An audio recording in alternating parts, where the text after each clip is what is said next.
Hi everyone, I'm Jessica. And I'm Kevin, and we're with Interstate Explorers. And in today's video, we're going to show you how we RV'd to Puerto Rico.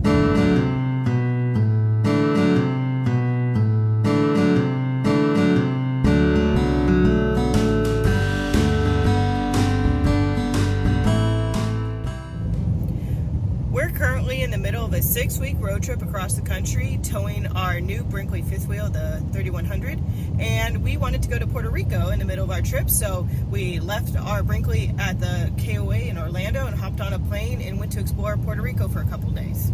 We have always wanted to go to the Caribbean area, but when we were researching where to go, it turned out that a lot of the hotels are really expensive in some of the islands, and Puerto Rico actually has a lot of American brand hotels, and it's still a U.S. territory, so they take dollars and our cell phones work properly over there, so we decided to start with that, so that's why we chose Puerto Rico.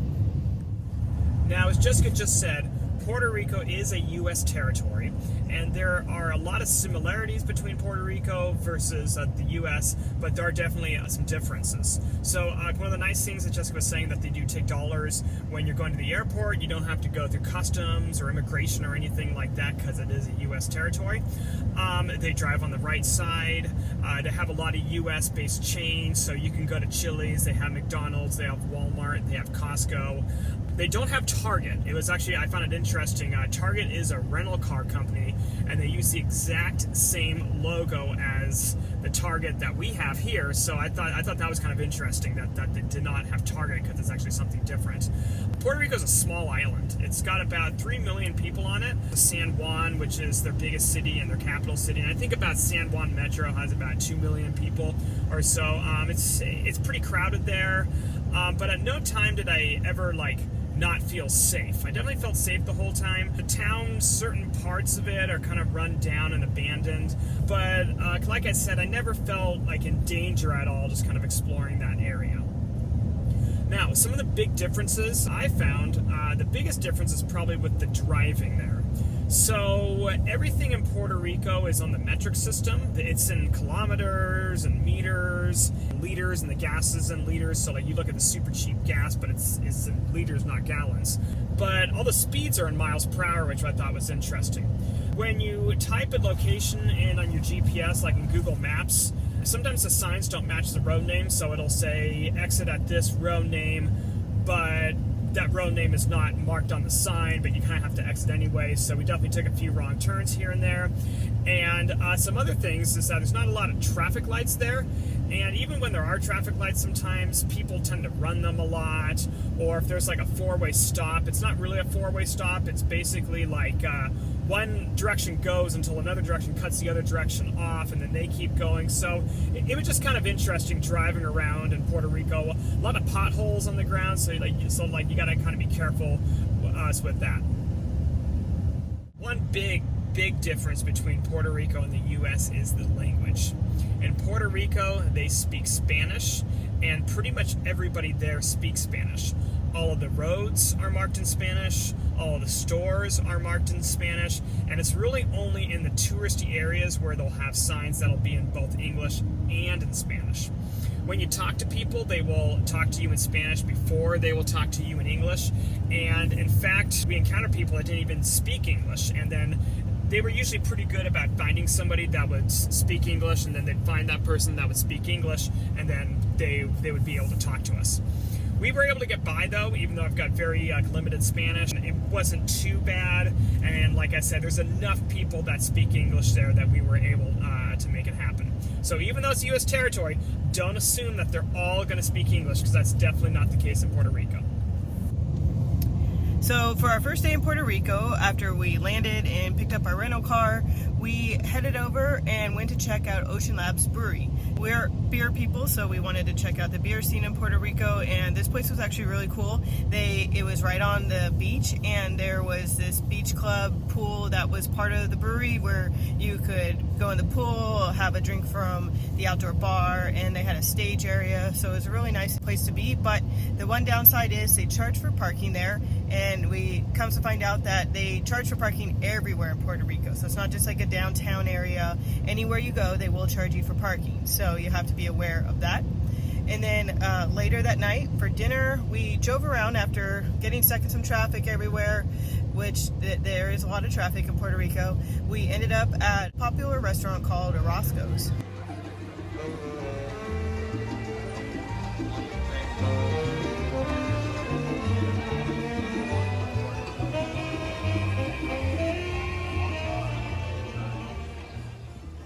This place, once again, we parked and paid for parking. There wasn't too much of a wait to get our table, but it did take a long time to get our food because in Puerto Rico, people aren't so much in a hurry there like they are in the United States. So we had to wait about 2 hours to get our food, but it was worth the wait. The food was amazing, and we had some local food. Kevin had the mofongo, and I had his fried pork, so it was delicious. And then the next day, we continued eating more Puerto Rico food. And for the next day, we went to the El Yunque National Rainforest, and this was probably the highlight of the trip for us.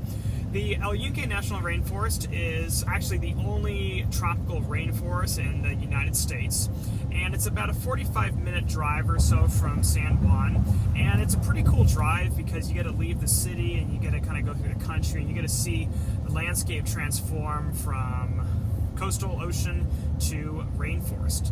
Unfortunately, we didn't have our act together, so we weren't able to book reservations because you do need reservations. They go live 24 hours before, but you can still do some things. So we went to the visitor center, and again, they charged you parking for the visitor center, so we paid our $8, went to the visitor center, did some of the trails around the visitor centers, which are pretty nice, and then after the visitor center, we actually drove down the road a little bit. There's some nice pullets there where you can see some small waterfalls, and there's like a river that goes through there. So we stopped at the river, went in the river, walked around some of the rock formations near the river. So it was a really cool, unique outdoors experience. Then, after we did the El Yunque National Rainforest, we attempted to go to Old San Juan. Old San Juan's a big tourist attraction there. It's the old city, it's cobblestone streets. Driving in San Juan's a nightmare. Driving in San Juan is a nightmare, but Old San Juan is an impossible nightmare. The roads are super narrow and you go super slow because there's like a line of cars parked on one side and then you have to navigate your car through the other side. Thank God we didn't have the Brinkley with us, or else we wouldn't have made it. We were in a small rental car. So we attempted to go over there. We weren't able to find parking, and we eventually just kind of rage quit and left. We went on the Bacardi tour. That is awesome. I highly, highly recommend that, even if you don't like rum. We're not really rum people, but it was still pretty cool. They've got it decorated really well. We felt like we were in Pirates of the Caribbean. So we went on the Bacardi tour, and then after that, we ended our evening getting some more Puerto Rican food for dinner. Service was still a little bit slow compared to the U.S., but definitely not as slow as the night before at Orozco's. So all in all, we enjoyed our time in Puerto Rico. We enjoyed the local food and culture that the area had to offer. And I think we want to come back there. I mean, it was a good experience. There's definitely more things to do there. We were there for a short period of time, so I think that we'll be back. So, have you ever been to Puerto Rico? Because if you have, I'd love to hear what your thoughts are. If you're from Puerto Rico, I'd love to hear what your thoughts are as well, too. If you're interested in the Caribbean or Puerto Rico or anything like that, so we want to hear from you. So make sure to like and subscribe, throw us a comment, and until next time, keep exploring.